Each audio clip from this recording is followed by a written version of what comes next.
voice from Temporal Investigations. Always on time.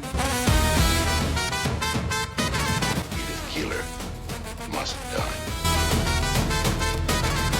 I could be destined to fall in love with that woman and become my own great-grandfather.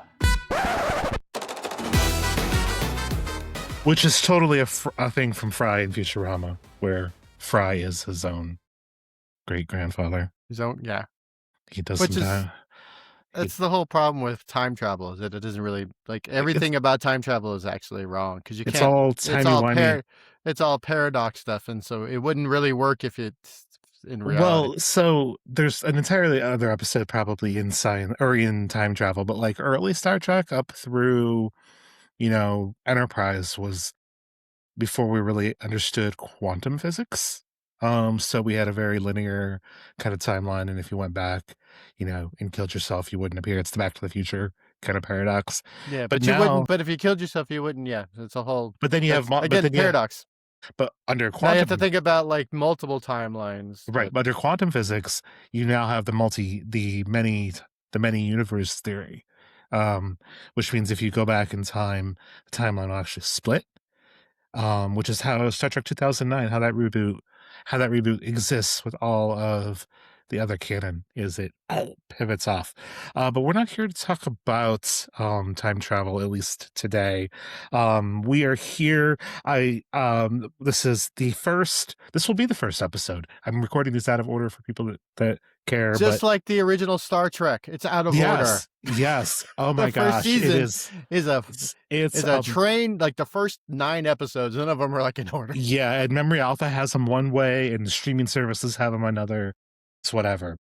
Welcome to the Star Trek podcast that I have christened the name of Temporal Investigations. What's going to be cool is I'm going to be the Christopher Pike episode, and this is never going to air, and then you're going to have to edit it into another podcast. Yeah, and then it'll be like we have to do a clip show, and then eventually you'll be replaced by Anson Mount. It'll be great. It'll be fun. So Temporal Investigations is a group of Starfleet officers, Federation officers, who appeared in like one episode of Deep Space Nine, which is the one where the Defiant travels back in time to the original series, and the Trials and Tribulations is the name of the episode. But they don't like humor, which is funny because we're going to talk about humor today in Star Trek, and they're actually very funny. But two, like they are the group that's sort of like tries to fix the timeline. And one of the things that I want to do with this show is to talk about Star Trek in all aspects of it. So not just the TV shows or the movies or whatever. Like I want to get into the culture and the lore, the webisodes, but like I want to get into the culture and the lore and the history and the stuff that we experience. Yes. The experience, everything of that we kind of all had growing up with, and elaborate facial hair, prosthetic ears, why does all aliens look human, things like that. But because there's a lot of Star Trek content out there that does episode recaps, and occasionally we may talk about an episode or a season of something, but I really want to look at within a broader context, and I want to talk to people that are as smart as I am, or in the case of my guest today, smarter than I am. Not about Star Trek, though. To be honest, I'm pretty low-level Star Trek person. The people I have on this next episode said they were low-level too, and they were quite impressive with their insight. So this is literally our pilot episode, our The Cage, to TOS's Where No One Has Gone Before, or our encounter at Farpoint, or I don't know what any of this means. No. Or Strange New Worlds, I think was the name of the pilot of Strange New Worlds. But my guest today, extra special fun, Mr. Roberto Baldwin, who is a musician of many bands, a man of many bands, like 30 some last time I counted, I think. It's a lot. It's not that many. It's probably close like to that, 9, I think. But they're not all at the same time. No, if I'm working in, like, I'm typically working like 4 to 5 bands at once. which Right. means the other 4 to 5 are not are sort of in hiatus while these 4 to 5 are doing something. Sure. It's yeah. So it's Well, yeah. we'll get more into that there towards the end because I want you to Yeah. talk a little bit and talk about some Okay. of your projects and stuff. But Dance. you are also a you said that you are a journalist, I am. capital J, lowercase j. I like to think capital J. I did not go to J school. I did not either. I went to film school and design school, but I've been doing the journalism thing for over 20 years. And In some fairly I'm and very picky and pedantic, so I'm just like, yeah, I'm perfect. right there. It's the perfect job then. Yeah. It's tech journalism and auto journalism, which is how I got to know you. But I have seen your byline before I got to meet you, so it's cool to be able to have friends that like I used to read and interact with. Get around. Um, when I sent you some interview kind of stuff pre-advanced, I was kind of curious on when I asked all my guests what their favorite Star Trek series was, which you said Strange New Worlds. I Um, did. which of New Trek, it is excellent. It's definitely in my maybe top three. It might even be my favorite, though I'm a real softie for Deep Space Nine. Like I feel like that's still like my favorite. But Strange New Worlds is excellent. I think it's a great way for people to get introduced to the series, to the whole franchise if they've never really So I've watched, the original series because, my dad was a huge TNG. And he sounds like he's dead. My dad's still alive, but he really liked the Next Generation. So I wasn't like looking to watch Star Trek. He just had it right. on all the time. So I watched the Sure. Next Generation. I watched some Deep Space Nine. And so, um, Strange New Worlds came out, and I think it does a great job telling the story in a very modern way. I think when you look at Star Trek, the original series, they had to do something that no one else had done before, which was do an hour-long, sci-fi series, being power, and they didn't want to disappoint, Desi. They didn't want to disappoint Lucille Ball because she like really Correct. championed them. So you Yes. have to. Yes. So so it was funny because if you watch the original series, what happens is they just keep explaining the same thing over and over and over again, Right. or like you figured it out. You figured out what's happening, but I don't know if audiences in the 60s figured it out because it was such a new idea to have a show like this on TV in prime time. Like science fiction is always at the time and between then and now, and even at the time it's always sort of like this sort of like it's like fantasy and science fiction and comics and all those for years and decades. For anyone who's over 30, that there were some rough years where where most sci-fi, most fantasy, most comic book, it was all just like B movies, Right. C movie. It was just really, it wasn't great content, but you loved the idea. You loved the world and mythology that was part of that. So I think for Star Trek, the original series, they had to battle a lot of that, and the way film, and I have a film degree, so look at me. But the narrative language at the time is different from what it is now, and I think Yeah. Strange New Worlds really like speaks to the viewer now, and they take some big swings with puppet episodes and scene Yeah. episodes, and I And think the idea of using the Christopher Pike character, this guy, this like sort yeah. of weird, like, which is this weird hiccup within the Star Trek universe. Yeah, because like Uh, he appeared on one episode. Well, technically three, but like he was in one episode, and then there was two episodes of the Menagerie Part One and Two, which is basically a clip episode it's a clip show, repackaged. but they really like they re-edited Yeah, like everything, so it's not repackaged. even the same storyline. Yeah. But like that character was not interesting at all, and they took him. Got Anson Mount and Pike. The Anson Mount Pike is my favorite Star Trek character. And really made something out of him. What I love, to your point about like storytelling, 1960s, 1970s storytelling is paced entirely different than what 2020, 2025, 2026 storytelling Yeah. is. I mean, even 2000 storytelling, like, Yeah. and the way people talk, I don't think people realize, because sometimes someone will watch a movie or a show that's like 10, 15, 20, 30, 40 years old. And if they weren't an adult at the time, sometimes they're like, well, people don't talk like this. I'm like, well, there is a lot of bad dialogue out in the world, but sometimes Yes. you'll see a movie and you're like, and at the time, that's how people talked. that is the, the cadence, how people said things. If you go back to like the screwball comedies of like, hey, well, yeah, blah, blah, blah, blah," like that's kind of how some people talk back then, Right. which is Yeah. very weird and doesn't seem real. But No, no, no. And even I mean, even some Star Trek, like even some of that 1960s, this is the 60th year of Star Trek in 66. Um, and there is like I definitely need to have you back on when we talk about the original series sort of as a whole, because the Lucille Ball, the Desilu stuff is such such a pivotal thing that I'm not sure casual fans know or understand. Um they and don't need to. no, That's they the don't thing. need they This don't is need they don't just no, no, this not is that you need just to know. But if you're listening general nerdiness but if that you're listening to a podcast about Star Trek, like you're kind of care about, the nerdiness. Um nerds.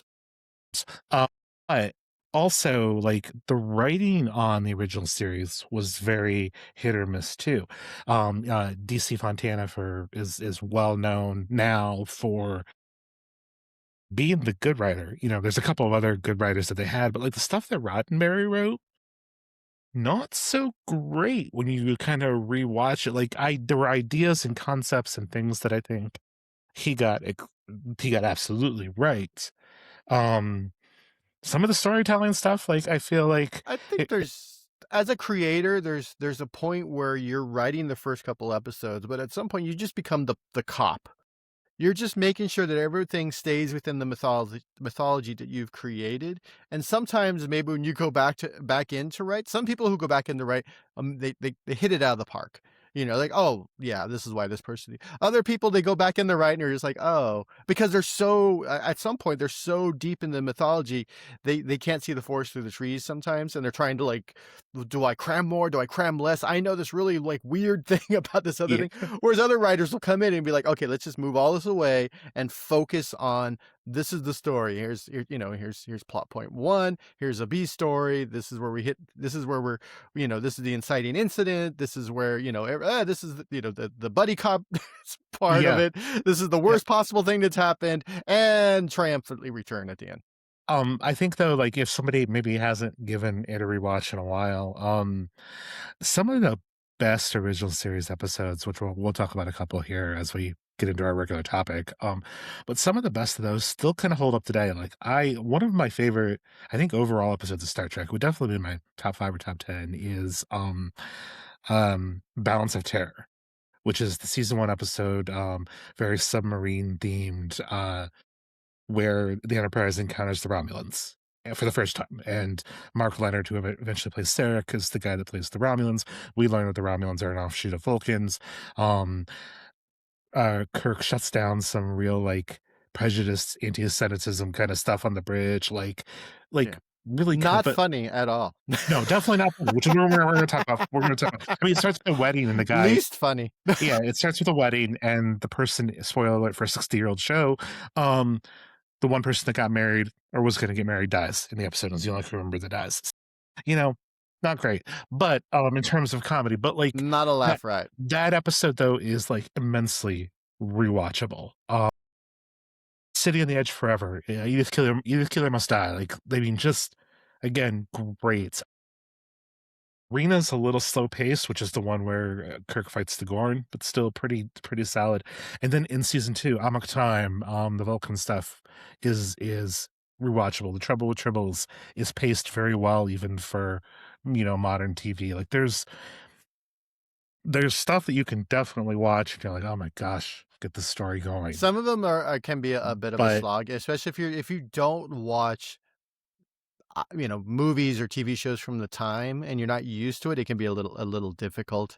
But I think that I think one of the to me what humanizes Star Trek, and I think is the humor that sort of yeah, it sort of permeates very subtly in there, which it could be a very like dry show. It could be a very, it can be. Yeah, we're space adventurers and we're going to do space, yeah, and we're very very Buck serious. Rogers, and Yeah, we're going to go out, we're going to pew pew pew, we're going to and I think that humor has, if you look at things something like Steven Spielberg. I mean, no matter well, maybe not. Well, a couple of most of his movies, there is a sort of humor. If the Indiana Jones, which Oh you're this yeah. adventurer, but you also there's this like little jabs into to what is going on with what's going on. And I think a lot of it is a little weird, slightly racist attacks at Spock. But sometimes Spock There I mean, there's so an episode where he's such a jerk about being Vulcan. The right. people Oh, start dying. He's just like, Vulcans are I don't know what's going on. yeah, Vulcans are jerks. Like Vulcans are jerks. Vulcans are kind of racist. I mean, that was part of the whole storyline. Like Sarek, even though he married a human woman, he never seemed to, up until very, very late in his character's life, he never really like viewed Spock as a real son. Well, he Which didn't view as. I mean, he loved his wife, but he still viewed him as viewed her as a suboptimal to right, Vulcan, yeah, which yeah. is yeah. And really like the story is they still never really reconciled up through Sarek's death. So That's a bummer. yeah, spoiler Still alert not humorous. spoiler alert for Next Generation. But you talk about, and it was a good segue, which is Star Trek is funny. And I don't think that it would have endured for 60 years if it was only the straight Buck Rogers, very serious, we're going out and doing serious things in space. Think I don't. I think that people. I think what happens is you have to recognize that the average person, especially in high stress situations, you have to have some sort of release. You have to have some sort of say, well, here's make a weird joke, make a funny situation. Star Trek almost always, the original series, they almost always end with Spock and Spock and McCoy and Kirk, and and they kind of do McCoy, the and just kind of like giving a little jabs to one another, like you would with your yeah, friends, almost to a snaps, doing some snaps. yeah, almost to an excessive like sitcom ending kind of vibe. Because like in the one that I think of the absolute most, that like really, it doesn't irritate me, but is so not appropriate, is at the end of the Ultimate Computer, which is the one where the M5 they takes over the Enterprise, and they're doing the battle drills with the automated system, and that automated system ends up taking over the Enterprise and completely destroying another Constitution class ship.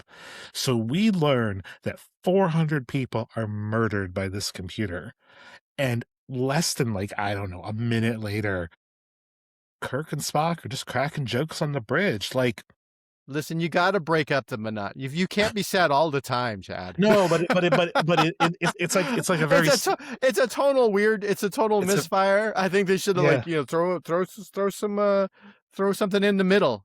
Well, it's just a very sitcom ending that you have to end on that, like, oh, those scamps, those adorable scamps are doing it again, kind of thing, right? So you have that kind of humor, which that's 60s TV sensibility, like that's that. But beyond that, like in modern day connected media, polarized country that we live in, I don't want to talk about politics specifically, but there is a lot of people who claim to be fans of a very particular type of media. So whether it's Star Trek, or whether it's certain bands or musical groups, or whatever, that very clearly don't remember the meaning or the messaging. Well, I think it's or not that they the don't remember; they just don't understand. yeah They have a larger look at something, and they don't quite realize what is happening. They don't quite realize that some things are meant to be funny, that some things are meant to be real. Some they don't understand certain characters. I mean, you have the problem with like the Rick and Morty. We call this the bad fan. The Rick and Morty fan who thinks Rick is like the good guy. right. When the writers are very clearly making Rick out to be a bad person who's dragging this poor child around the universe. The Which, Punisher. The Punisher has always been a bad guy. yeah, And yet there's yeah, people driving around with Punisher. The right. people who've been listening to Rage Against the Machine, and then like 10 years after the band has broken up, they're like, I used to love them before they got political. And you're like, oh, buddy. So it's you have, and I think we have this as a It's a Star Trek where they're like, oh well, now Star Trek is whatever woke. I watched the episode where Kirk is on trial, and there's a woman lawyer, and there's like I think he's Mexican. There's a Mexican dude who's like one of the people in the front. There's like an Asian guy, and there's like an Indian dude. There's like Right. So there's like a black woman. It's just like it's everything, and it's so incredibly radical for the '60s for a TV show to do this. That if Star Trek, the modern Star Trek, were as woke as that, were as radical as that, it would just every episode would be it would, the internet would explode. It with would. how woke each episode would have to be to match the impact of a 1960s television show. And so it's like, whenever I'm like, well, they ruined my childhood. I'm like, that ruined your childhood? You ruined your own I don't childhood. care. Yeah. I don't care about those people. I completely I don't have agree. time for, I don't have mental space or really empathy at this point for those people. At this point, we have the internet. You can look things up. It's very easy to read. Again, I want to be clear. I don't have any sympathy for bad fans. Like there's, but you recently, I know you haven't watched yet, but like Starfleet Academy is running through its season as we record this, and it is a very TV YA kind of show. It's not rated YA, but like it's a YA show. Young adult for those who are old and don't know what that means. It's Buffy the Vampire Slayer in space. Oh, in kind of a lot of ways. And is it funny? It's funny. There you go. There's funny. And that's the thing, is that over the years, with every iteration of Star Trek, something they have to have the humor in there. Yeah. Whether it's wacky Q, like the universe's like, wacky weirdo, or it's what's going, there's the trouble with tribbles. Or it's the trope of like every time Worf gets in a fight, he gets his butt kicked all the way across the room. Poor Worf. Like that's funny. Like Worf is like there's obvious funny and there's subtle funny, and it has it all.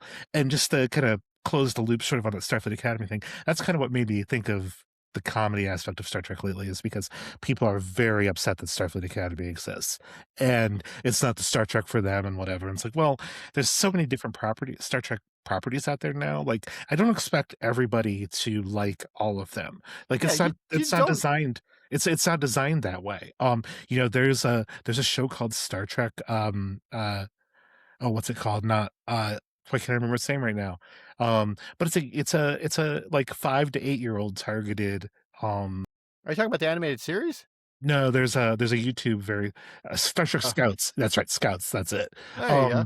Oh, like, great! Now it's another thing I got to add to my rewatch. I don't know where it falls into the timeline. I gotta look it up. But it's very much not for anybody that's over the age of like 8. And that's fine. What you think. I did watch like 1 or 2 episodes. They're short. But the Star Trek Prodigy, which was definitely kind of targeted for that older Nickelodeon crowd, but I thought it was actually excellent Star Trek. Like it was very good. But like there's just all this stuff out there. So you're not necessarily there's a Star Trek for everyone. There is. Whether or not you're concerned about representation in the universe of Star Trek. They go around the universe, and it's the whole Earth is flying around in spaceships. So that would be people from all over the place in the whole Earth. Yeah. And Starfleet Academy, like there's a character that brings the scant back. So in like season 1 and 2 of Next Gen, there were uniforms. The men would wear skirts that were beyond their knees, so they're like skirt pants. So they kind of got the name of scants. And like they're back in Starfleet Academy. Like there's just it's so. There's stuff out there. I mean, it's funny. There is also a lot of fan service in Star Trek, but I think it's not a lot of it's subtle. It's not as in your face as some other thing. Like I it's hard for me to get excited about anything in the Star Wars universe. Yeah, we have to do homework. I absolutely hated Rogue One, and I know that I'm like a minority in that. I have a lot of story reasons for hating that movie. Sure, yeah. Because originally I was going to be a screenwriter, and so I really care about story. But anyway, like I don't think anyone was funny in that movie. No. But No, and there's some stuff that doesn't need to be funny, but Star Trek's taking a lot of swings, and I appreciate, like, them doing that, and I I think appreciate. Lower Decks is probably one of the smarter moves they've done. And then Mhm. I know that not everyone, not all people like Lower Decks or like, Star Trek shouldn't be this funny.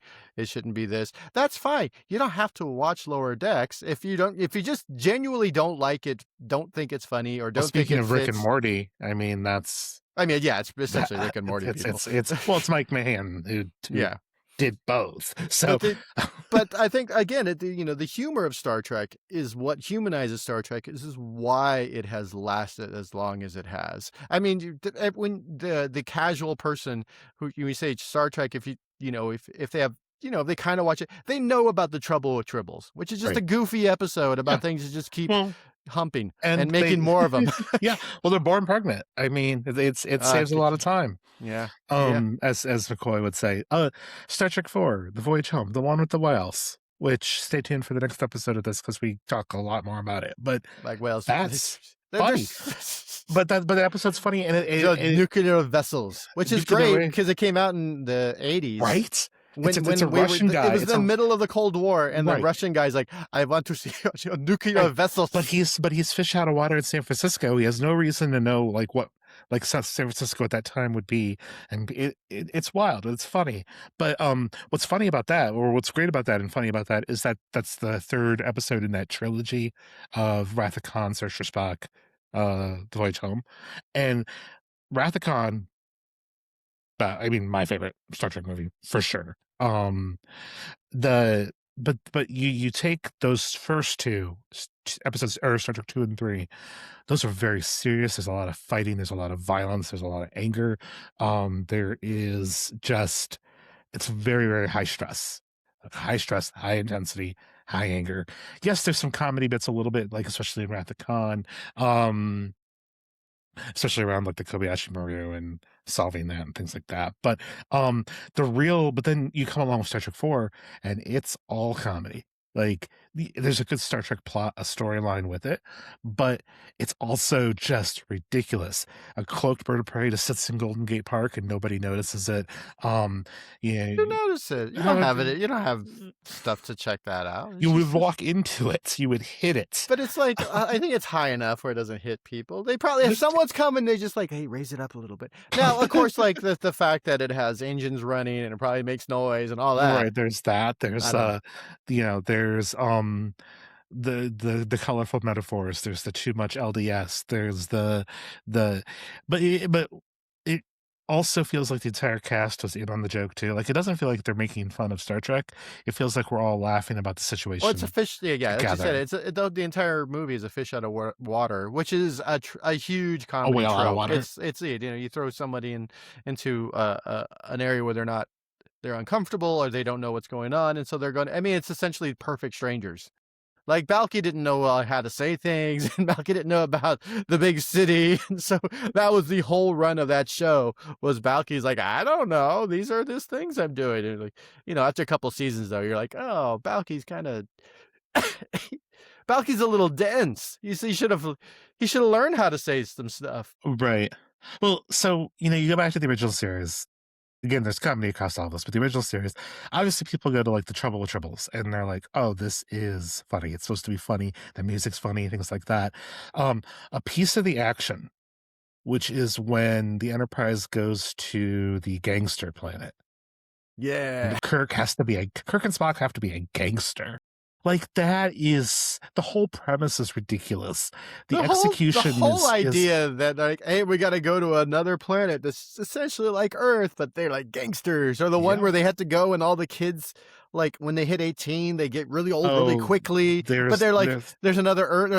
At some point, you're like, they're running out of ideas, and they can only use the lots. They can only use the studio lots. So there's already things there. So we can't if you look at the Enterprise and some of the space stuff, I mean, those are really expensive sets for back then. They don't have green screen. They had somebody, a whole crew had to build all these sets that might be used in 1 or 2 episodes, and you're just hoping for the best. And then the rest of the time, they're like, you have to save some money.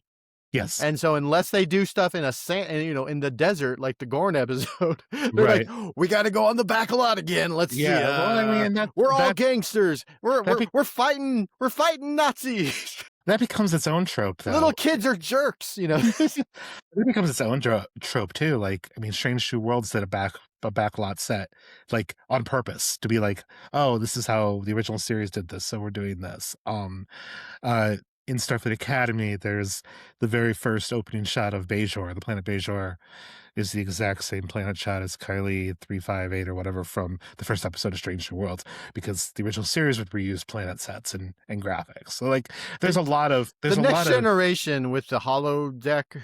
Yeah. They really lost their some of those holodeck. I was like, I gotta check out of this. Why would you put that on a? Why would you put that on a ship? Every Whose holodeck bright episode, idea? every holodeck episode is the holodeck malfunctioning and killing people Right. or something. Why would the you put that? holodeck has created Satan, and now Satan's gonna walk around. Right. I think the best part, and I thought this was funny. I think the best part is like when they sample it on Strange New Worlds, and Pike at the very end after there's the holodeck problem is like, yeah, don't install that and don't touch that forever. Basically, Yeah, like that's a bad idea. like this is a bad idea. And then they just put it on a spaceship, throw some children in there and a robot, and well, like another funny kind of trope is like how terrible Starfleet like security and stuff is, like information technology security. Like, how could you shouldn't be able to walk up to a computer and say, "Make me a character that can outsmart Data." yeah, they're just not. Which is how you end up with Moriarty, and it's how you end up with taking over the Enterprise, and like, it's. They don't. I don't know what the password is, but I'm assuming it's 1, 2, 3, 4. Because every time they come, hey, a spaceship is scanning us. Oh no, it's just downloaded our entire history and everything about the plane. Like, right. What's happening up here in space? Well, we learn in Wrath of Khan that a 6-digit code is all you need to take control of another starship, and apparently every other starship has the 6-digit code. Yeah, to do it. It's just bad infosec, is what it is. It really, but it's really like is. it's whether it's on purpose or it's not. I mean, the fighting Kirk fighting Gorn. Kirk fighting the Gorn is classic hilarity. Yeah, like it is when you first watch it, you're like, but like it is objectively funny. It's a guy in a lizard costume, like with it's a guy in a lizard suit. With the remakes or now the Gorn blinks. Yeah, the Gorn blinks. They add the blink, but like it's great because when they fight, you can clearly tell when it's not William Shatner. Yes, they're like, who is this guy? He's like 2 feet taller. His hair is like a different length. Well, I mean, some of it, just the production sensibilities and stuff of the '60s is funny, but then you look at like the way that William Shatner fights, like the whole arm elbow thing. Like, it's a very specific Star Trek fighting style that they must teach the Academy for everybody, because like it had to be they carry that on through. I wondered at modern. what point they're like, well, we're going to be in the future, and so we got to put like some martial arts in there, and we got to figure, they're all going to fight different because they've learned fights from like other, how to fight from other species and other planets, and like, hey, we got to fight like the Romulans, or we got to fight like the Klingons, or we learn how to fight like the Spocks, the Vulcans. There you go. The Vulcans. We gotta fight like those folks. And they're like, okay, cool. That's over. So what do you want to do? You just put my hands together and smack someone? Yeah. And do some rolls, like roll underneath them and knock them over. Like you're a bowling ball and they're pins. Yes. And then you had mentioned again that your favorite character is Commander Pelia from Strange New Worlds, who's a Lanthanite and also Body. Like, just because the character is several hundred years old, so you have her like talking about the Grateful Dead, like connecting, has weird stuff in her quarters, but like a very original series type of character, which I think fits really well with the Strange New Worlds kind of thought process and stuff like that. I like a character who kind of sits outside the norm within it, but still works within the general mythology of the show, and still works with the general characters of the show. And you can't use her all the time, because then it's just like, it would be annoying.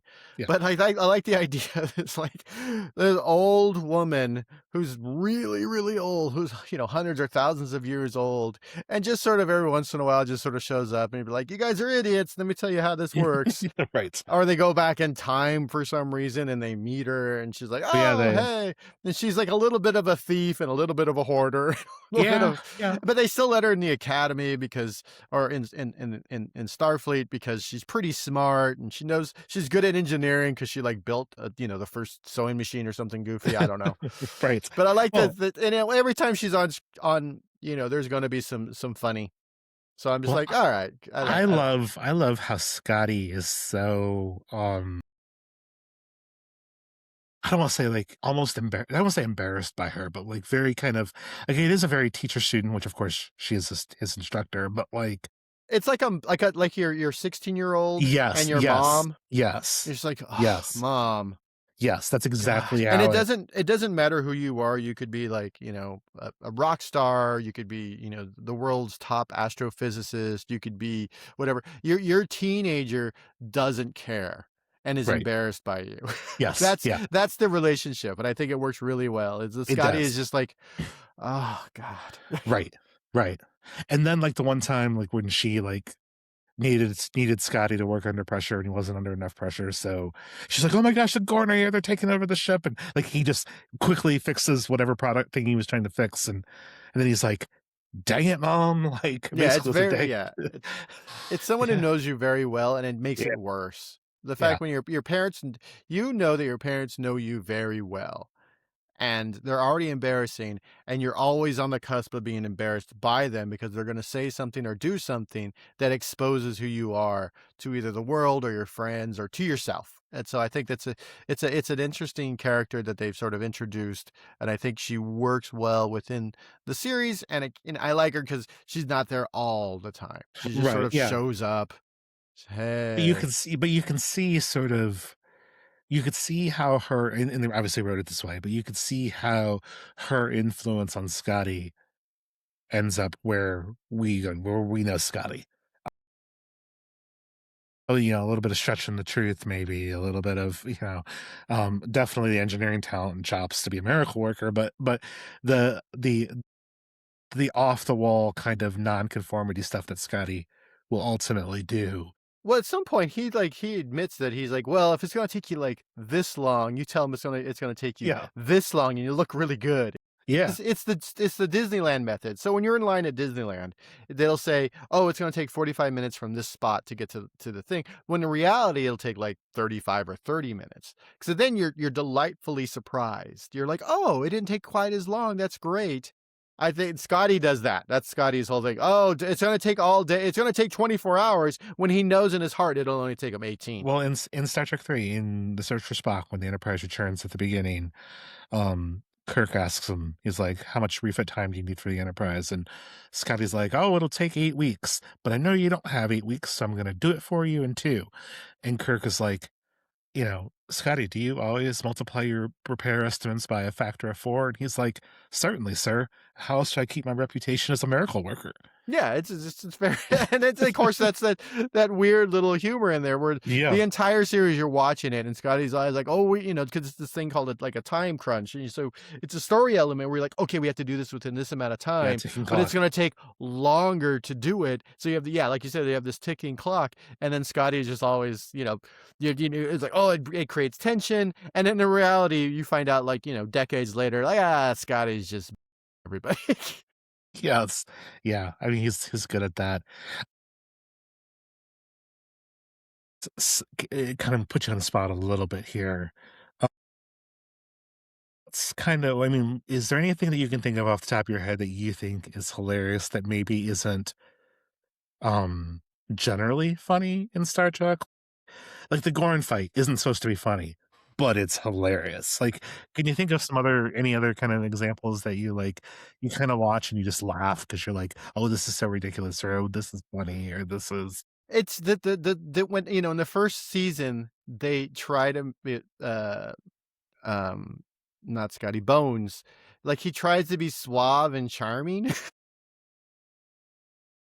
And a few times and he's like, "Hey," and it's always just really weird and creepy, and I think it's, his whole thing is to be sort of a curmudgeon and to be a friend and to be the sort of, the middle ground between, Spock And Kirk, yeah. and Kirk, and just sometimes be the voice of reason to that, and the voice of humanity.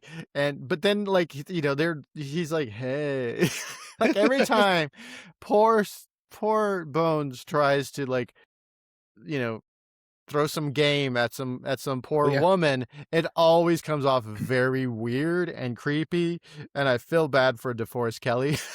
Yeah, well, I'm trying to think, the first, like, 3 episodes, but not the first 3 according to Memory Alpha, but the first 3 episodes of TOS is on Delta right now. So when I went to the last car launch I went on, nobody's gonna care what it was because this is a Star Trek podcast, but, cars. I watched them, and the very first episode of, like, Star Trek that doesn't have Pike in it,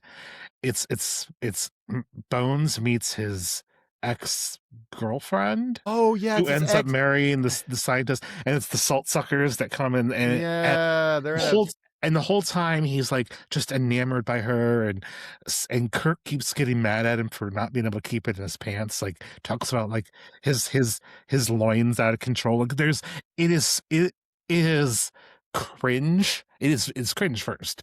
It's more cringe than funny, but it is as so again, it just comes down to DeForest Kelly is not, cannot act as Scott, as Bones, and as someone who has right. ever had sex with a woman. That's the thing. He's had girlfriends. He's had Oh, to have had yeah. girlfriends, but the idea of every time tries to, like, either he's enamored by a woman or he tries to chat a woman up, it's always just like, Right. "Oh gosh, oh, this Well, is weird." and canonically, he has, had sex with Dax, because in the Trials and Tribulations episode, which is the Deep Space Nine, where they travel back in time, Jadzia tells Sisko when they're on the bridge, she's like, McCoy, oh, I remember that. He went to Old Miss, and, uh, or Sisko asked, something like, "Well, which host was it?" And it wasn't Curzon, it was Emery, which was the host beforehand, and, um she's like, "Oh, yeah, he had the hands of a surgeon and came with, like, a wink." And Cisco kinda, like, rolls his eyes like, "Oh, dear."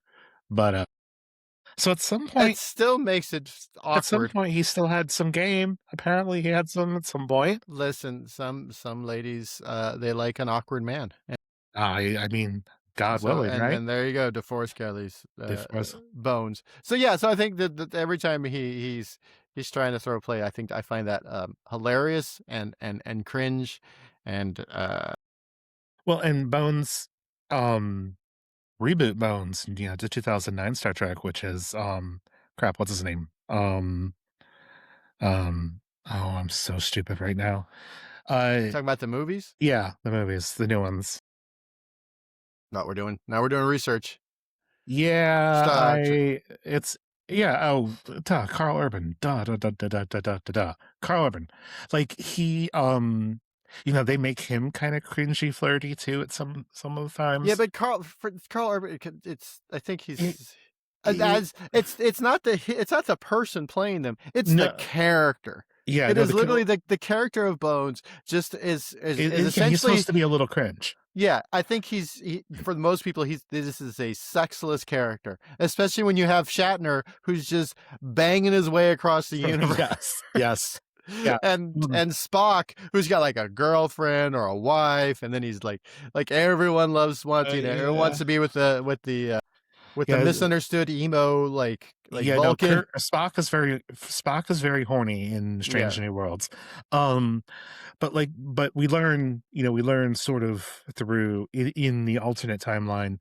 Uh, Bones says, he's like, the wife took everything in the divorce. Oh, All I left were my bones, which is how then Kirk calls them bones. But like that. it's canonically he's cringe, but like canonically he's also funny. Like there's the I forget which He's part a in which it one-liner. goes. He's Yeah, like great at a one-liner. when he looks at Kirk, this is in the reboot. When he looks at Kirk and after Kirk says something like cockamamie plan, he's like, "Are you out of your corn-fed mind?" And it's such I love the line so much because it's an Iowa joke. Because Kirk's from Iowa, and it's not like out of your are you out of your Vulcan mind, which is what he would always say to Spock during the original series, but now it's like, "Are you out of your corn-fed mind?" And I'm like, "Yes, I like those zingers." There's a lot of good one-line zingers too. That's like, yeah, they throw a lot of zingers to him because again, he's the sexless sort of humanity. Yeah, of all the crew, like Sulu could get it, like Uhura totally. It's Yeah, like everyone else in that crew is doing it, but not Bo. But but poor Bo. but I mean, they have it where like, oh, he had a girlfriend, like, oh, he's kind of yeah. chatting this girl up, but in reality, viewers are like, Oh, he's a doctor. You don't want your doctor chatting you up, do you? yeah, no, But thinking of like, I mean, I love for some as I maybe get a little older too, I love like a good almost dad joke one-liner. So like, you have like again, I got your corn-fed mind. In Star Trek V, The Final Frontier, what does God need with a starship? One of my favorite lines in all of Star Trek I've forgotten that movie on because purpose. it is That's a ridiculous. ridiculous movie. That It's a movie ridiculous. itself is movie. That Yeah, that movie itself is ridiculous. I need to watch it again because the first time I watched it, I'm like, what is going on? I kind of What's unironic happening? I kind of unironically love it just for how ridiculous it is because it was, directed by William Shatner. One of the very first scenes, you see his butt as he's climbing a rock. Like it's funny. Like there's a lot of funny stuff in there that I don't necessarily think was supposed to be funny, Intentionally funny, yeah. but comes off very funny. Like what does God do to Star Trek? There's lines from in Starfleet Academy. The first officers when talking about some of the kids, they're like, she's like, they shenaned once, they'll shenan again. Um, which I think is another great line. There is there's some other I can't I'm drawing a blank right now because it's late, but there are some just like good straight up zingers I think in Star Trek that makes it so quotable. I think there's a lot of really good kind of quotable stuff. I think the humor does that. But It is nonstop zingers between Spock and Bones. oh yeah, but I mean, it's it's just like they're the odd couple on the yeah, they plane. are. Yeah, they really are. So yeah, Star Trek, it's funny. They go to a planet that's run by gangsters, and like the Federation's gonna have to come and collect its collection money or its protection money, which I would love them to like explore that in Lower Decks, return to the gangster planet. Well, that's the genius of Lower Decks is that it takes all these things, whether they're Oh intentionally or yes, unintentionally funny, and it squeezes them for every bit they are. They essentially they take all these elements and they concentrate it into this funny little a sitcom, an animated sitcom about what's going on. It's extremely it's meta, but it's in again some ways, yeah, Rick and Morty stuff. But the show itself is pretty meta. The show itself is very self-referential because it's working on this timeline, and it's essentially I don't know if you yeah, call it a military, but you're always if you're in the Navy, everyone in the Navy knows about the whatever thing that the Navy's done right. over the past 200 years I in your think country. I think the big success though of Lower Decks is you don't have to if you don't get the jokes, it's still good Star Trek. But if you get the jokes, then it's a whole kind of new level. But what I love about it, but I love about the whole premise, this idea of going on second contacts, because so many first contacts in both TOS and TNG. I think even Mariner says one time, you plant these space seeds and you never check on them. Which of course, Space Feed is the Khan episode where that ends up nobody checks on him, and that's why Khan gets angry and they're at the Khan. Like, Kirk will come and totally mess up a planet, the one episode I can't remember the title, but where the two planets are at war with each other, but they use computer simulations. But Oh but yeah, the real people when you they have to die, go into the the little disintegrator. telephone booth Yeah, essentially. yeah. And And Kirk's like, "Prime Directive, what's that?" And like, "Your society is wrong," and just goes around and like destroys the disintegrators and stuff. And it's like, it's, I mean, it's funny. I mean, that's kind of funny because he like, oh, he just like he thinks he knows better in kind of a funny way. But like, what happens to that society? Ardrew or whatever, the computer that Just takes leaves. over. It's like, well, see you later. Yeah, I've screwed yeah, up like everything. yeah, So you do know, these people go back to shooting each other with actual like weapons, or do they? you know, we don't the planet that was taken over by the computer, that had the the days or the time where you could go around and kill each other, like the Oh, purge kind of the thing. purge, the purge. That Yeah, episode had so many things that are in shows. I know, There's the yeah, purge. There was the computer that runs everything. There's like 3 or 4 elements within that one episode that people have created entire movie yeah, franchises. oh I'm yeah. like, oh, it's a purge episode. Well, And then it just went to something else. I'm like, oh, yeah, it's a computer. And yeah, then it went to something else. Like, my God, this is like a feeding frenzy for everyone in the 80s when yes, they're like, I need an idea for a movie. right.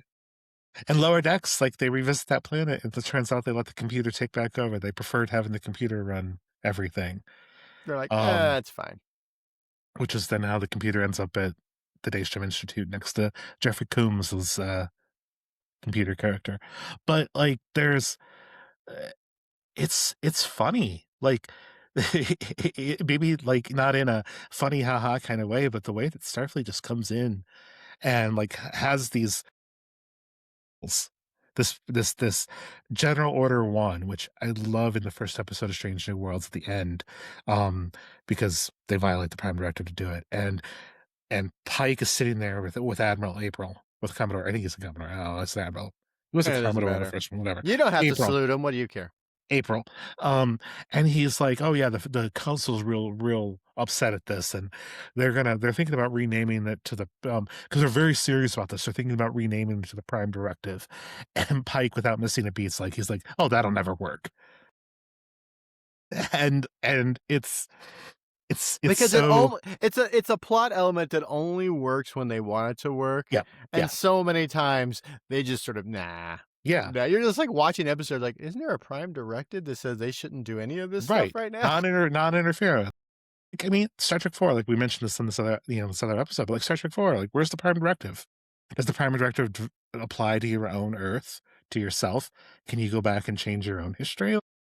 Where is We never where? know what those whales could have been in the 80s. Yeah, those You know what I whales, mean? George and Gracie, and their They could have unborn been like the next big thing. But instead they yeah, got sucked out to the sucked to the sucked to future the future and then just dropped in the middle of like where what's happening? and totally Where is expected to everybody? yes, and totally Oh, that's expected a to bummer. survive. Kind of. Just drop them, man. I don't know. It's just well, Stabby Worlds here, but yeah, just and some of it's slapstick, like in Star Trek 6 when Valeris uses the phaser to vaporize the pot in the mess hall.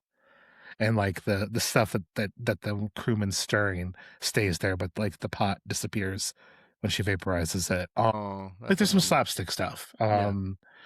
But some of it's like also just higher kind of level funny.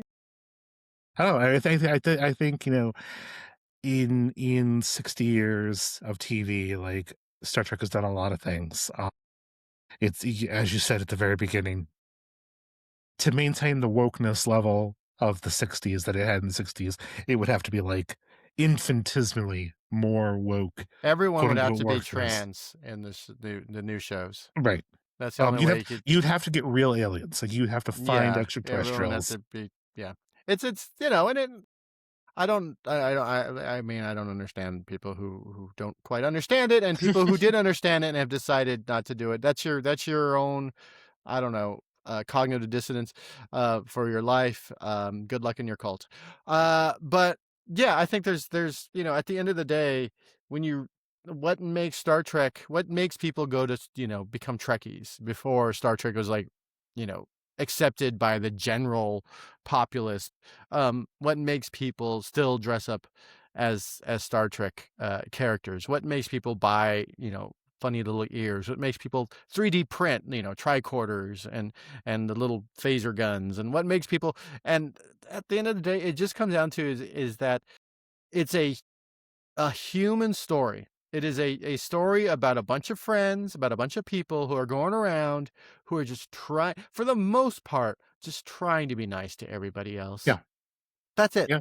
That's the thing. It's this like idea of I think Gene Roddenberry wanted this utopian idea of what the future was. We don't have money. Oh, cool. We don't have to worry about, everyone just has a job and you do your job and everyone's cool with each other. And then we're going to space. And sometimes we fight giant, rubber suits. And sometimes we show up on a planet and we turn off their weird computer that makes everyone A go literal whack. green hand appears in space and Yeah. grabs the Enterprise. Sometimes you fight a child.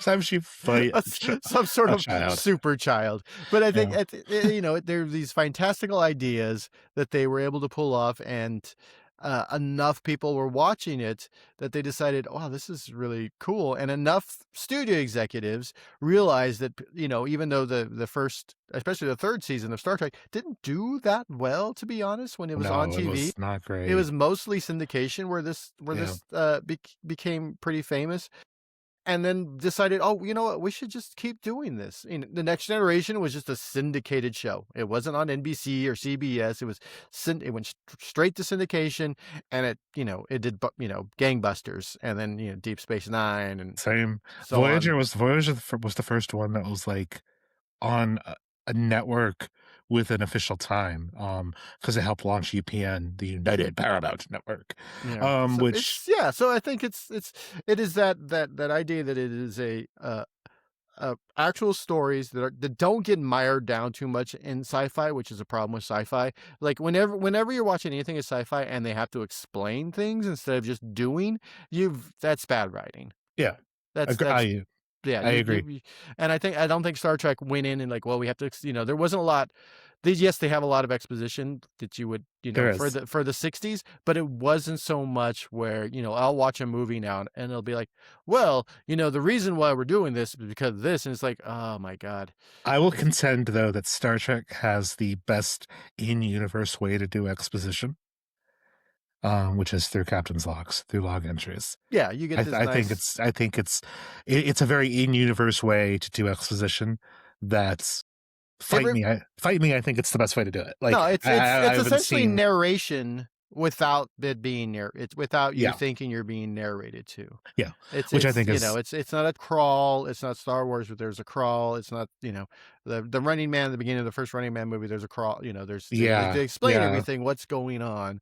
right. And so without having the logs, like, oh well, captains on ships have logs and they write down in their little things. So it made sense just as as some sort of military Sure, establishment yeah. or organization to have that, and then just to have it as you know a narration, essentially, to say, hey, we're going to this planet and we're doing this thing, and then afterwards Spock and I are going to go eat a sandwich, Right. whatever. And Star Trek does use other exposition at points, but like that, I, I, I just think that's, yeah, There are a lot of shows, there are a lot of smart writers who use exposition or know how to do exposition in a way that doesn't feel like a character stopping the action to tell you exactly what's going on. And then let's move to the next yeah. plot. And on that note, two things. One, um, don't take Star Trek too seriously. Like, I take it I am very serious about my fandom, and I'm very serious about what I do around it. But I also don't take it too seriously. It's like in the professional side of what I do. Like, I talk about cars. Like, that's fun. No, there's no reason to get all bent out of shape over it. So, like the folks that watch Star Trek today and are just angry and upset. It's like Well, I think just those people don't. are just angry at media in Yeah, general because they feel like they are used to a certain thing and they wouldn't know that they were angry unless somebody told them to be angry. sure. It is very much this person told me to be angry about this, and so now I'm angry about it. Which years ago they would have watched the same thing and been like, man, okay, Yeah. cool, this is a Well, good story. there's a lot of content right now that might even run next to this on the video format of like people, criticizing and really ripping apart new Star Trek, and it's like, yeah, you're doing it for clicks. Like Well, it's I not, mean, it's not, it's uh, it's a TV, it's a TV show, it's a movie, it's a franchise. It's anger creates engagement. I mean, it does, Facebook had to come out and say, they're like, "Oh yeah, we were trying to make everyone angry because it included yeah, it increased engagement." And, you're going to be, if you're angry, you're going to go back to that comment. You're going to go watch that show. You're going to go, you're going to make a comment. You're going to do the thing. Don't be that. If something is poking at you, trying to make you angry, realize that you're being conned. right, yeah, You're being conned by engagement because farmers. Star Trek is, every Star Trek's not necessarily for everybody, but it's also funny. Try to see the. I mean, I know this sounds like really kind of adult kind of advice, but just try to see the positive, fun side of it. It can be a really fun experience to be in, especially these days. Being a fan of Star Trek is great. There's so much stuff out there. There's so many people that are also into it. It's not like like like I was like the only one in my high school that was maybe into it. Like now it's like everybody has so many, like one of the reasons why I want to start doing this podcast is I know so many people who maybe aren't super duper obsessed with it, but like it, get into it, enjoy it, like to talk about it. I just recently a professional colleague that like I had never would have expected to be at all interested in this. I was on a drive program recently, and I said something and she started talking to me about it, and it's like, wait, what? so so that I sat there and we talked about I explained why the Kelvin timeline is what it is, and like everybody, like it's been around for 60 years. So many people are exposed to it, and it is legitimately, genuinely funny. Not It's all the literally the time. reason the Paramount Plus streaming Probably one of the few that, yeah, I it's mean, that and Mission Impossible movies. yeah, that's What kind of, keeps the Paramount Plus like a streaming service? Oh, Star Trek and Mission Impossible yep. movies. So Roberto, Yeah. as Craig Cole would refer to you as, rolling the R, where we'll give you something to pimp. Let's talk about what you're doing. What are you working on? What's fun? So I have my bands. I think the big thing that's happened April, if you live in the Bay Area, obviously everyone else can just tune out for this. But on April 10th at Rickshaw Stop in San Francisco, my Prince and my Bowie bands will be doing a show. Both of Oh, those bands were based on, right after Prince died, a club asked if I could create a band for Prince for a tribute, and then Prince died a few months later. Both of those artists were extremely important to me. And so they reached out and it's like, would you do a Prince band? And so now I have a Prince band. So it's been 6 years since we've done a show of either of those bands. I got right. the bands back together. They had been hassling me for like the past 6 years. And I said, fine, we're going to do a show. So it's April 10th, Rickshaw Stop in San Francisco. You can use the internet. I got the I'll have a SAE. link. I'll get a link in There the we show go. notes. We got the SAE Automotive Engineering Podcast. If you're super into like deep dives, and we talk to some of the smart people out in the world who are building the things that make car parts work. We did a thing about not so much about autonomous cars, but about the things that make autonomous cars work. We have probably by the time this goes up, we'll have one about software defined vehicles. Again, it's super nerdy. Check it out if you're super nerdy into cars. Yeah, I mean, people are listening to a Star Trek podcast. Odds are Yeah, it they're doesn't mean they're going to little. be nerdy about cars. No, that's But true. this is, But yeah. one thing I kind of wanted to tell the audience, people that are listening, like I am an automotive journalist by, I guess, profession. And a lot of You my, and a lot guess of you're my, not sure. yeah, You're like, yeah, people pay me for it, but I don't know if it's yeah, real. right. They've And a been lot paying of, me in grape nuts. I don't know what I'm supposed to do with these. I've been paid an exposure. This new Oh, thing that I don't know if you've heard about. exposure. No, I work with some very good outlets that are absolute joy to work with. But a lot of my friends like that you're gonna see kind of on this initial, especially initially, are colleagues in this industry. So a lot of the stuff that they'll pitch maybe will be kind of car related. That doesn't Yeah, mean, you're going to hear a lot of car stuff yeah, from it a lot of doesn't mean we're people. necessarily gonna talk about cars because this isn't a car Yeah, who podcast. cares? But I have, again, like, what one of the absolute joys of doing what I do, and I know I kind of said this at the beginning, but like I am meeting and working with people that I used to read or follow or that are immensely creative and hugely smart um And me, and then me. and Robbie who is also immensely creative. We can argue if you want to argue the smartness, I guess I'll let you argue that, There you go. but I won't let you argue creativity.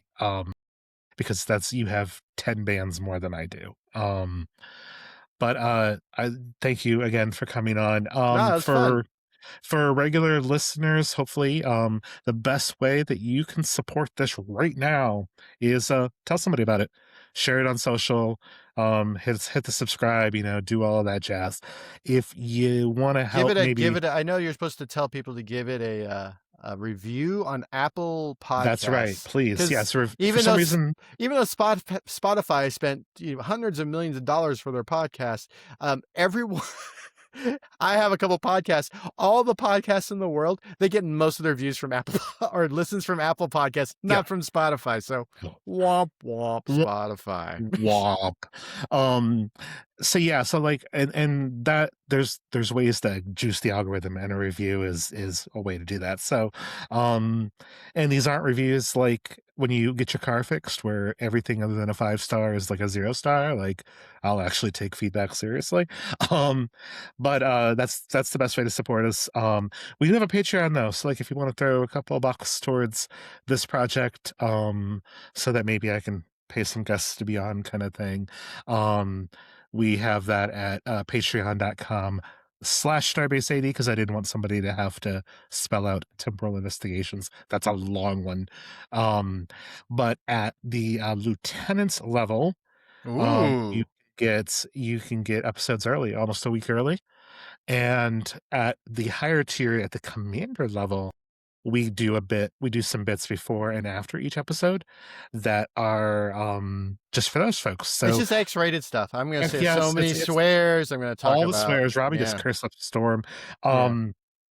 In the future, I am going to drop some of that stuff for free into the feed, just to give you kind of a taste, because the one that I've already recorded, that's not out yet, about uh, ocean science in Star Trek. There's this whole thing about Russian Soviet whaling that is just fascinating, that I didn't know necessarily a lot about.